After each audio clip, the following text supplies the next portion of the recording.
In this video, we're looking at the old school back heel trip.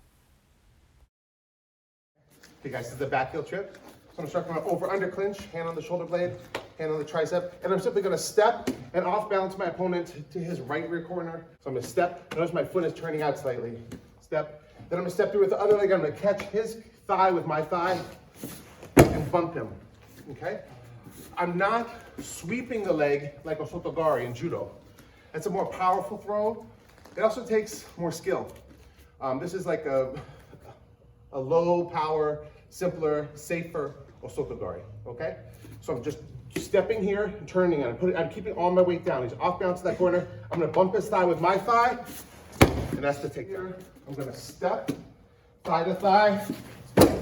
So I start the throw this direction, but I finish the throw that direction. Very simple. 1, 2. Attack the forward leg. So if this leg is forward and it's sort of in between my legs where I can get to this position, then I can do this takedown. Put the leg back. Now I can't do that. Okay, I would have to move him in some manner to get that leg forward. If I can't get close to this leg, I'm not gonna do this. Put your leg back, please. You never, ever, ever wanna do something like this. You're gonna be put on your back. You should feel that that's a huge mistake, okay, because it is. Off balancing him, and I'm keeping him off balance by pulling down on this arm, by keeping myself heavy on this side. So that when I step through, he'll just collapse. I'm not really reaping the leg or sweeping the leg. I'm doing sometimes what they call like a beset. I'm actually displacing his leg with my thigh, but it's not really a sweep or a reap. It's not even a pop. It's literally that, okay? You could do any of those though. You could sweep it, you could reap it, you could pop it, you can do whatever you want.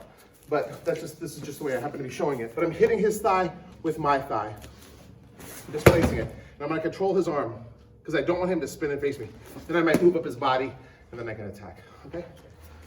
The name of this throw is no Soto Gari. No Soto Gari. That's a joke. Oh.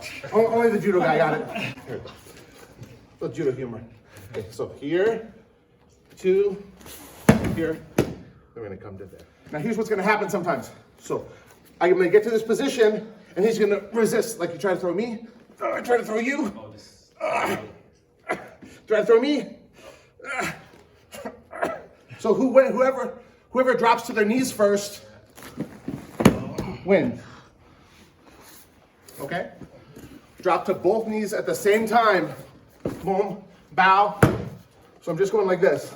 Here, if I hit a wall, I'm just gonna drop, bow, and then end up in this position. It's super easy. This is a very simple, pragmatic takedown, and for that reason, I like to teach this as the first takedown students learn. It's also not a very hard fall, so it's safe for beginners to learn as well.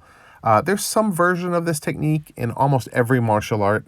It's just a universal concept, of how you trip somebody. This particular version, this back heel trip, is really a very old school wrestling move. You don't see it that much in wrestling these days, but it's actually really an old school wrestling move. If you haven't tried it, give it a shot.